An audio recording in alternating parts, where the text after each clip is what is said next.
Olá, mundo! Cid aqui, do Ciência Já, e hoje gostaria de falar sobre um assunto que não entra em nossas cabeças, o tal do crescimento exponencial. E aí, bora aprender? Imagine que você é um diretor dos parques naturais mais belos e visitados do mundo. Visitantes de todo o mundo viajam para visitar o lindo lago Titicaca, trazendo milhões e milhões de dólares para a economia local. Um dia, um biólogo recém-contratado pelo parque chegou com uma notícia preocupante.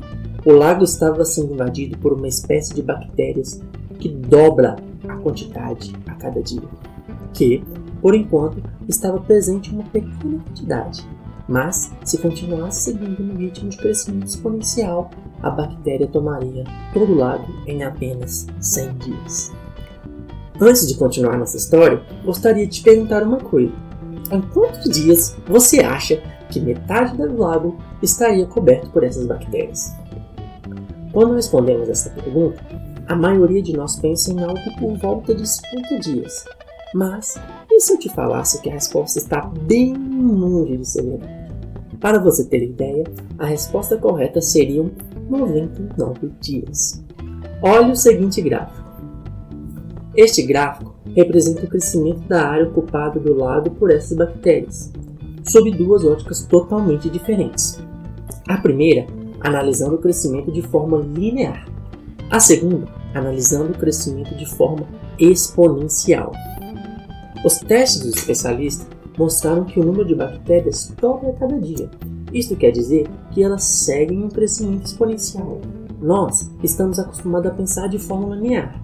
Quando ouvimos que as bactérias irão tomar o lago todo em 100 dias, logo pensamos que metade do processo será completada na metade do tempo previsto, ou seja, por volta dos 50 dias. Mas, quando estamos falando de um crescimento exponencial, isso está muito errado. Em 50 dias, a área coberta do lago seria totalmente desprezível. A área infectada seria de apenas 0,1309%, ou seja, 0,00009% da área total do lago. Enquanto esperávamos 50% pela ótica do crescimento linear, na realidade obtemos quase nada. Mas isso não quer dizer que o problema não esteja lá e que ele não exista. Mas então, quando que nós chegaremos aos 50% do lago coberto? Ao analisar o gráfico, vemos que somente após 94 dias chegamos aos primeiros 1,5 km² de área coberta, ou seja, aproximadamente 1,5% da área total do lago. E é a partir desse dia que as coisas começam a ficar preocupantes. Em apenas 6 dias, tudo mudará nesse lago. A partir do 95º dia, teremos 3 km² cobertos, e assim por diante, 6, 12, 25, e finalmente, no 99º dia, chegaremos à nossa marca, 50%. Sim, é isto mesmo. Se alguém fosse visitar o lago no final de semana anterior, estaria tudo lindo, perfeito, mas quando voltasse no final de semana seguinte, a história seria outra, e o lago estaria totalmente contaminado. E é esse tipo de velocidade de mudança que estamos falando quando tratamos de crescimento exponencial. Um fenômeno que duraria 3 meses para acontecer, como no nosso exemplo, somente mostraria os sinais nos últimos 6 dias. Porém, com uma velocidade totalmente assustadora. Voltando à nossa história. O biólogo havia informado o gerente do parque que identificou essa bactéria e que provavelmente a proliferação já estava por volta do 40º dia. Desta forma, eles tinham um curto espaço de tempo para colocar um plano de ação e salvar o lago, antes que fosse tarde demais. E ele deu a seguinte sugestão: borrifar um produto na orla do lago para tentar conter a proliferação das bactérias. Este processo duraria por volta de 30 dias. Porém, durante esse tempo, o parque necessitaria estar totalmente fechado para que o tratamento fosse eficaz. Além disso, seria necessário transferir todas as trutas caramelo para outro lugar. Estas trutas eram uma espécie de peixe que é tida como a mais bela do mundo e vive somente neste lago. Era o símbolo deste parque, e as bactérias que estavam proliferando eram letais para este belo peixe. Preocupada com o alerta do biólogo, o diretor do parque falou que iria pensar durante a noite e pediu que ele voltasse no outro dia para ter uma resposta. Enquanto o diretor tira seu tempinho para pensar, vamos explicar o que o biólogo queria fazer. O biólogo queria simplesmente colocar uma restrição para desacelerar o crescimento das bactérias. O lago era rico em nutrientes e as bactérias eram exógenas, ou seja, elas foram trazidas de outra parte do globo, provavelmente por um turista que visitou a região. E no lago não havia nenhum limitador natural que impedisse a sua proliferação. Desta forma, o biólogo colocaria um limitador artificial, que no caso seria o produto que inibiria o seu crescimento. Para falar a verdade, crescimentos exponenciais não existem no mundo real. O que existe é um crescimento chamado de logística. Nesse tipo de crescimento, existe um fator ambiental que limita o crescimento da curva exponencial. Este limitador pode ser qualquer coisa. Por exemplo, uma empresa de alto crescimento. Em seus estágios iniciais, ela dobra a quantidade de clientes muito rapidamente. Porém, é razoável que essa empresa continue crescendo indefinidamente? Acho que não seria muito lógico, né? Pois existe um número limitado de pessoas que podem comprar seu produto. Logo, esse tipo de curva se comporta de maneira similar ao crescimento exponencial em seus estágios iniciais, mas que seria bruscamente desacelerado ao chegar perto do número potencial de compradores. No nosso exemplo, como a bactéria não possui nenhum limitador natural, a não ser a própria extensão do lago de 100 km², o biólogo queria colocar um produto que limitasse seu crescimento, evitando que a bactéria atingisse toda a extensão do lago. Seu plano era custoso, porém essencial. Voltando à nossa história, no finalzinho da tarde do dia seguinte, o diretor teve uma reunião com o biólogo e falou que ele não acataria sua solução.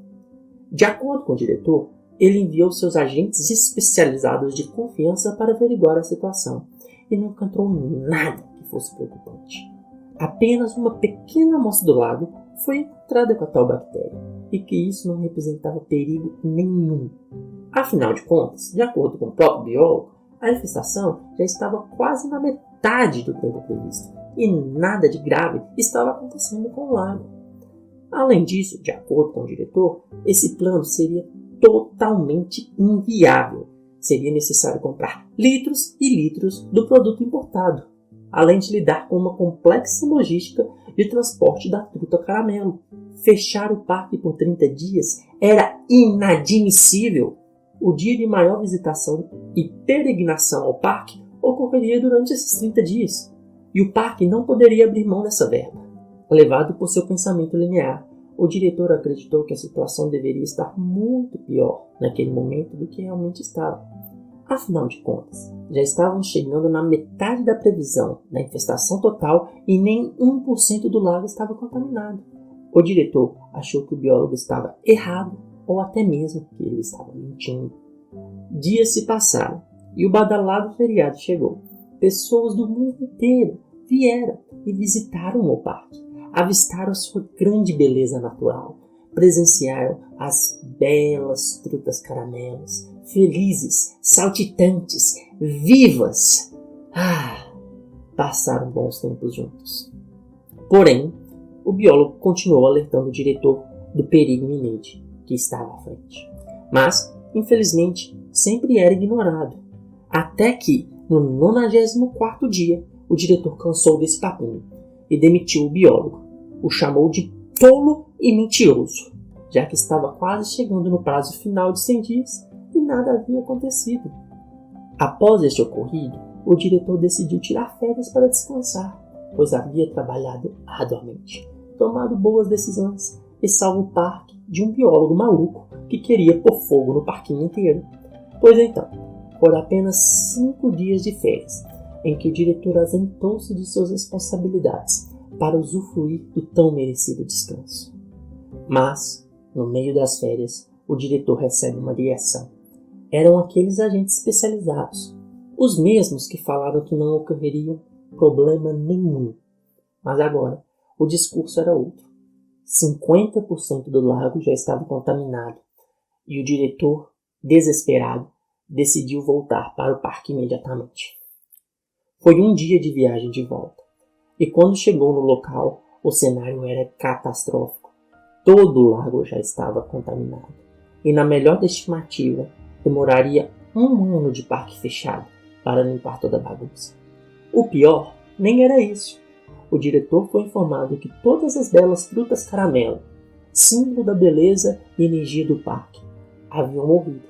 Aquele feriado foi o último dia que essas frutas saltaram feridas. O diretor, desesperado, lembrou das palavras do biólogo, de cada vez ignorado, e se lamentou profundamente por não tê-las ouvido.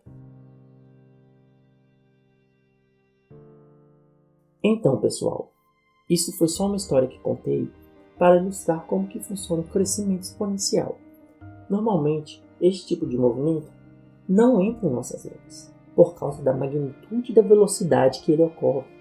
Não achamos que existe alguma coisa que tenha o potencial de evoluir tão rapidamente, que seja tão feroz e tão assustador. Porém, são diversos os fenômenos da natureza que ocorrem dessa maneira. Fenômenos bons e ruins. O crescimento populacional, o crescimento ou redução de uma empresa, um meme que se espalha na internet, uma notícia falsa que chega aos nossos ouvidos e tantos outros fenômenos. Dentre todos os fenômenos exponenciais, o que eu acho mais belo é a palavra. Sim, a palavra é um fenômeno exponencial. Tudo começou pela palavra. A linguagem que possibilita a troca de informação, a construção de conhecimento, o compartilhamento de experiências. A palavra é um dos mais belos fenômenos virais que existem. Talvez um dos primeiros que ocorreram. Quantas histórias na antiguidade chegaram até nós? Não é à toa que alguns dizem, somos ecos do passado que ecoam no presente. Uma das histórias da antiguidade que tratam justamente do poder da palavra é a Torre de Babel.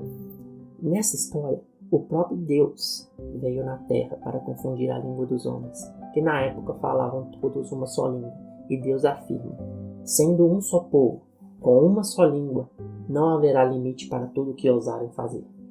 Este é o poder exponencial da palavra. Quantas histórias chegaram até nós? Quantas experiências foram compartilhadas?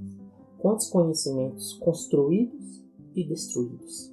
E é este poder de criação e destruição que nos deveria levar a meditar.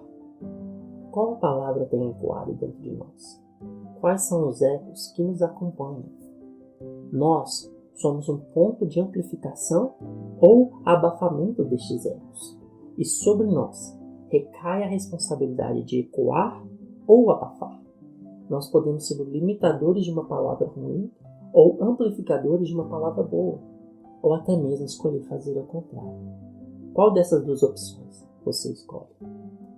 Lembre-se bem, a palavra é um fenômeno exponencial, mais poderoso que existe. Então, use com sabedoria. Como disse o tio Ben em suas últimas palavras, com grandes poderes, vem grandes responsabilidades.